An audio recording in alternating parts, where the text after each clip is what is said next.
문재인 정부 후반기 역점 사업이죠. 한국판 뉴딜 사업. 여기에 국민들도 투자할 수 있는 방법이 공개가 됐죠. 이른바 한국판 뉴딜 펀드인데요. 그런데 여기 어느 정도 손실까지 보장해주는 상품이다. 이것 때문에 국민들의 관심도 높지만 세금으로 이 손실 보전해서 되느냐라는 논란도 참 뜨겁습니다. 그래서 오늘 이 문제 좀 짚어보려고 건국대 경제학과 최백은 교수를 초대했습니다. 어서 오십시오. 네, 안녕하세요. 네. 이 좀 내용이 복잡하던데 한국판 뉴딜 펀드도 종류가 3가지나 되더라고요. 맞습니다. 근데 우선 기본적으로 한국판 뉴딜이 그러니까 주로 어떤 사업에 투자하는 거죠? 이게 그러니까 그 한국판 뉴딜로 제시했던 것이요.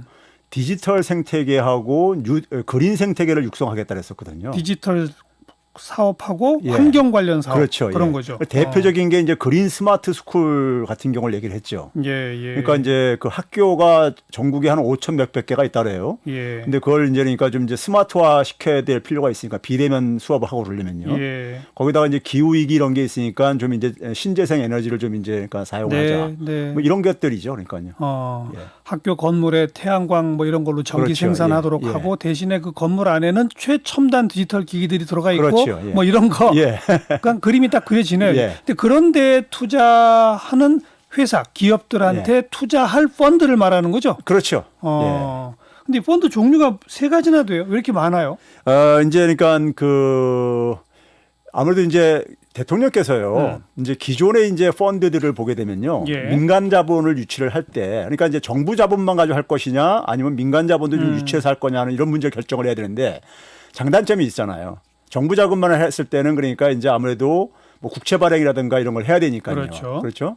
그다음에 이제 또 이제 민간 자금만을 유치할 때는요. 우리 흔히 이제 민자 사업과 관련해 가지고 과거에 보게 되면 특혜성 시비가 많이 있었어요. 민자 고속도로 같은 거. 그렇죠. 그런 거 이제 최소 수익을 보장을 요구를 하거든요. 그리고 몇 년까지 보장한다 이런 거 있었죠. 예. 그러다 보니까 이거 이제 땅 짓고 헤엄치기 아니냐. 맞아요. 그래가지고 이제 특혜성 이런 시비도 많이 있었거든요.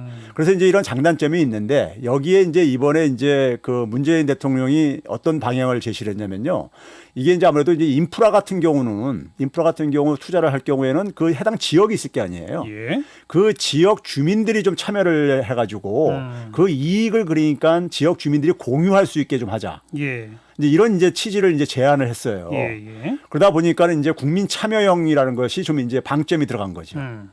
그래서 이제 그러면 지역 주민들한테 좀 이제 수입에 도움이 되면은 네. 그게 지역 경제 활성화에 좀 도움이 될 게 아니냐. 예, 물론 그렇죠. 예. 그래서 이제 민간 자금을 이제 유치를 하는 부분을 많이 좀 이제 초점을 맞춘 이유는 예. 시중에 유동성이 너무 많은데 너무 돈이 풀려 있으니까 이게 이제 그러니까 부동산이나 이런 쪽으로만 가면서 가지 말고 예, 이런 그렇죠. 이걸 사업에 생산적인 쓰자. 측면으로 예. 그리고 미래 산업을 좀 만드는데 좀 이제 그러니까 활용하자. 네. 취지는 굉장히 좋은 거죠. 좋은 목표는. 거죠. 예.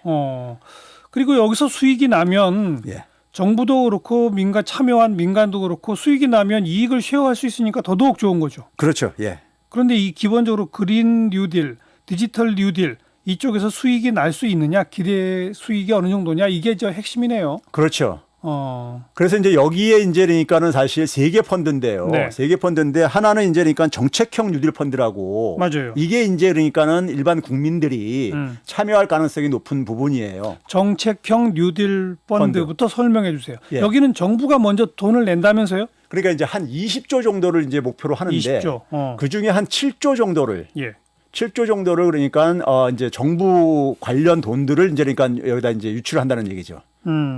그러면 이제 7조면 35%잖아요. 예. 20조예요. 예. 자, 그러면 이제 이게 원금 보장이 안 되면요. 예. 일반 서민들은 투자가 꺼려할 수밖에 없어요. 예. 그렇죠? 예. 그러니까 이제 뭐냐면은 어떤 식으로 하냐면은 이제 투자했을 때 그걸 회수하는 만약 사업이 손실 봤을 때 예. 자금을 회수를 해야 되는데 예. 회수를 할 때니까는 국민들 투자한 부분을 보존해 주려면은 원금을 보존해 주려면은 소위 선순위 후순위 개념을 좀 집어유쳐 이거죠. 후순위 선순위. 예. 그래서 만약에 그래서 20조를 투입을 했는데 네. 극단적으로 얘기해서 만약에 한 6조 정도가 이제 손실을 봤어요. 예. 그럼 14조 남잖아요. 그렇죠. 그러면 이제 민간 자금은 유치를 한 것이 13조만 유치했으니까는 그렇죠. 그걸로 다 돌려줄 수 있다 이거죠. 아. 정부가 그러니까 7조 투입한 것 중에 6조가 손실이 돌아가는 거죠. 그렇죠. 그러니까 이제 정부는 후순위로 서겠다. 그렇죠. 아. 그렇게 되면은 한 35% 정도 손실을 보는 것은 웬만해서 일어나지 않는다. 예. 투자했을 때 예. 그런 방식으로 그러니까 이걸 명문화시킬 수는 없거든요. 펀드라는 것이 그러니까 원금 보장을요. 예. 근데 이제 내용적으로 원금 손실 가능성을 거의 없애가지고 원금을 보장해주겠다는 이런 네. 겁니다. 네. 그랬을 때면은 이제 그러니까 적어도 원금이 보장된다면은 그런데 예. 사실은 정부하고 정책자금 7조가 먼저 들어가는 거잖아요. 예. 그게 모펀드 아닙니까? 그렇죠. 거기 이제 민간 자금이 자펀드로 그래서 모자가 이렇게 합쳐지는 거잖아요. 예. 먼저 돈을 넣은 사람인데 문제가 생겨 찾아갈 때는 내가 뒤에 찾아갈게 예. 이렇게 후순위로 한다는 거 아니에요? 그렇죠. 예. 그건 결국은 세금으로 민간 투자자들의 손실분을 메꿔준다라는 그 꼴밖에 안 되는 거 아니에요? 근데요, 우리가 예를 들어서 이 20조 사업을 예를 들어서 우리가 아까 얘기했듯이 정부가 독단적으로 아니 독자적으로 할 수도 있고요. 20조 다 정부 돈으로 예, 정부 돈으로 할 수도 있죠. 예, 이게 하나 이게 그러니까 경제 정책으로서 만약에 이게 필요하면 했으면요. 그러니까 할 때는 그러면 결국 국채 발행을 해서 자금 조달해야 될 게 아닙니까? 그렇죠. 그렇죠? 아니면 뭐 세금에서 투입할 수도 있고. 그렇죠. 예. 재정을 이제 그러니까 예산을 확보해가 할 수도 그렇죠. 있고요. 근데 이제 뭐 지금 현재 우리 재정이 이렇게 넉넉한 편이 아니고 그러잖아요.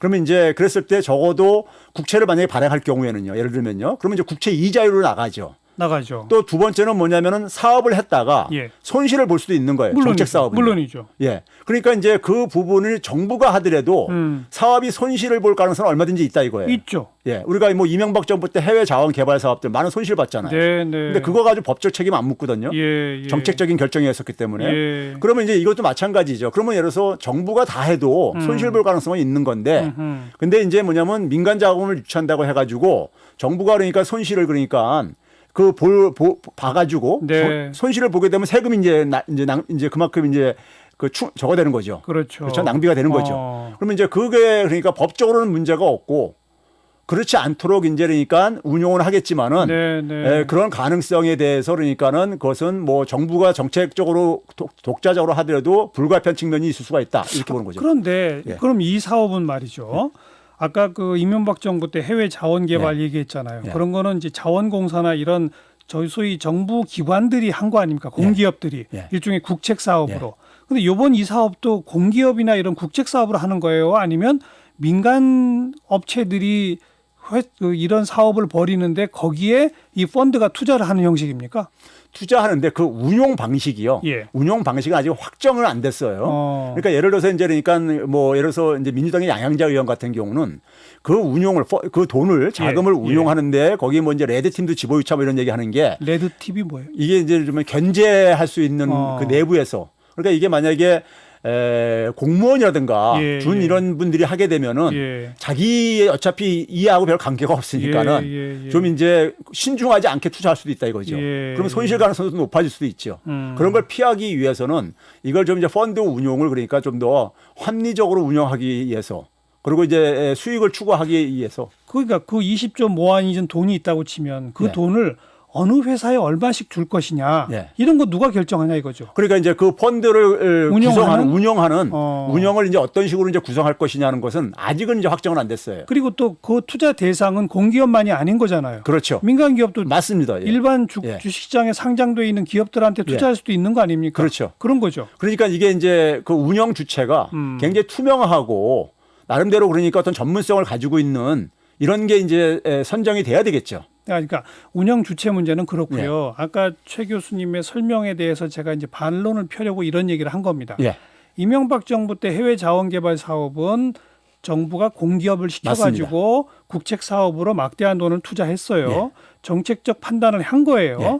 손실이 났다고 법적 책임은 없다 이겁니다. 예. 맞아요. 예. 그러나 이거는 정부가 모자본을 대고 민간 자본까지 끌어들여 가지고 예. 주식시장에 상장된 민간 기업에까지 투자를 하는 거예요. 그렇죠. 수익을 목표로 하는 거지 그렇죠. 않습니까? 예. 거기서 이 손실을 봤을 때 그 예. 손실을 정부가 먼저 떠안는다는 거잖아요. 그렇죠. 그건 좀 경우가 다른 거 아니에요? 아, 틀린데 근데 이제 예를 들어서 만약에 우리가 예를 들어서 그 정부가 공공기관을 통해서 이명박 정부 때 했을 때 네. 그것도 마찬가지로 수익이 날 수도 있고 손실이 날 수도 있는 거잖아요. 예. 근데 이거는 이제 그러니까는 다른 사업을 단지 그러니까 하는 것 뿐이에요. 다른 사업을 하는데 근데 이거를 이제 정부가 일일이 그러니까는 그래서 비대면 시설 이런 걸 그러니까 다 그러니까 건설하고 이럴 필요는 없는 거잖아요. 예. 뭐 풍력 발전소도 마찬가지고요. 그러니까요. 예. 이런 거를 이제 그러니까는 예를 들어서 하는 민간 기업들이 있을 수 있잖아요. 거기다 대리 이제 그래 가지고 그러면 이제 그쪽에도 그쪽 산업들도 아무래도 그러니까 좀 부양 효과는 있을 게 아니겠습니까? 네, 네. 그 수요가 이제 발생하니까요. 예. 그랬을 때 그걸 정부가 다 일일이 생산을 하는 게 낫냐, 생산 시설을 만드는 게 낫냐, 아니면 민간을 참여시키는 게 낫냐 하는 것은 뭐 장단점이 있을 수가 있는 거죠. 네. 예. 그러니까 최 교수님은 이렇게 35%까지 정부가 손실 나면 우리가 책임져 줄게라고 하는 것도 괜찮다고 보세요?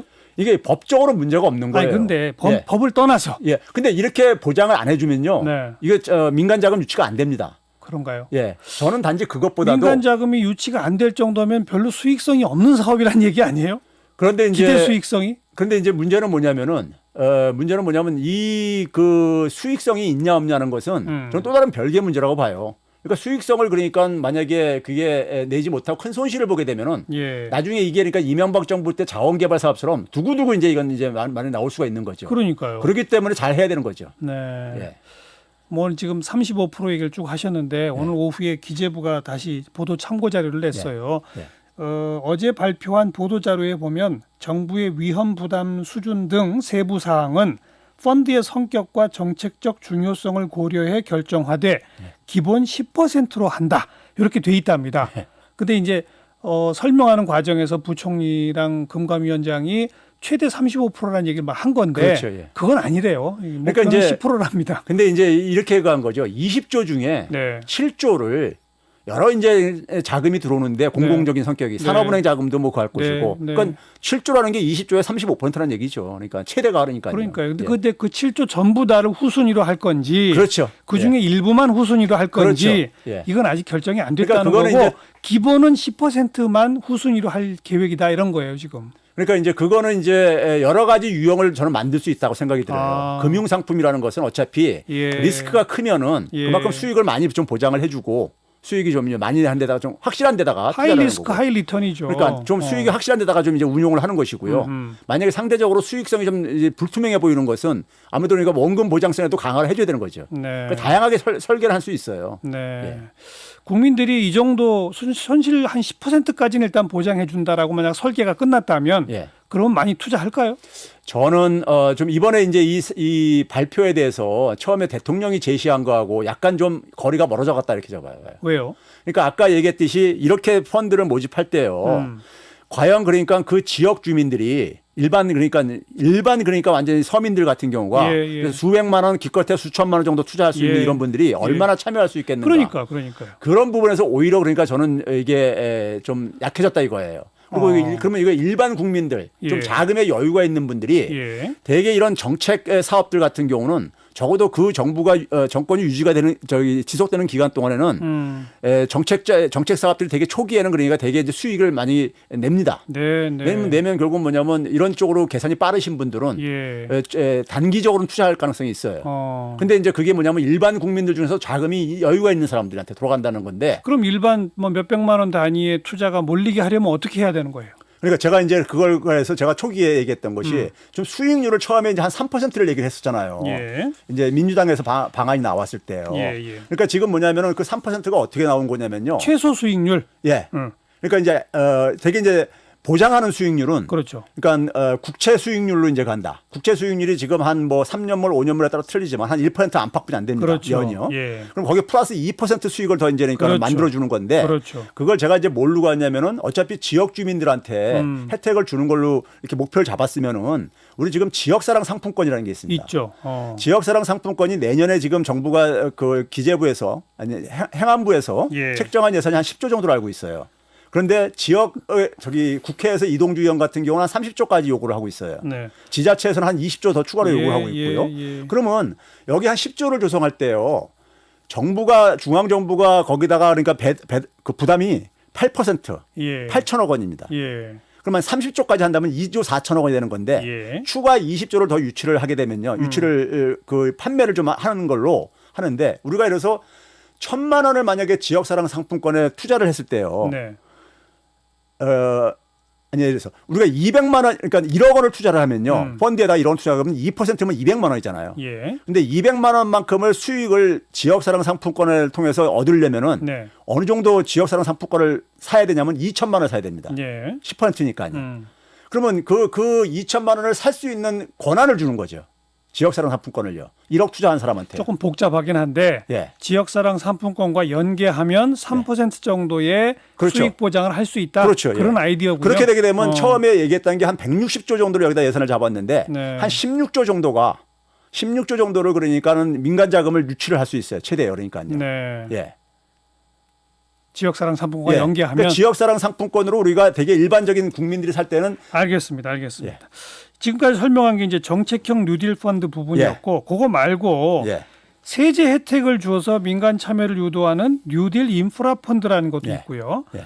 이거는 이 펀드에 참여해서 수익이 나면 그 수익에 대한 세금을 조금 깎아주겠다. 맞습니다. 이거 아는 거예요. 예. 그냥 일반 민간 예. 펀드인데, 그죠? 예. 그다음 마지막은 그냥 금융회사가 투자처를 개발해서 조성하는 민간 뉴딜 펀드. 예. 이거 그냥 일반 민간 금융회사가 만드는 예. 수시로 파는 펀드 예. 그거잖아요. 예.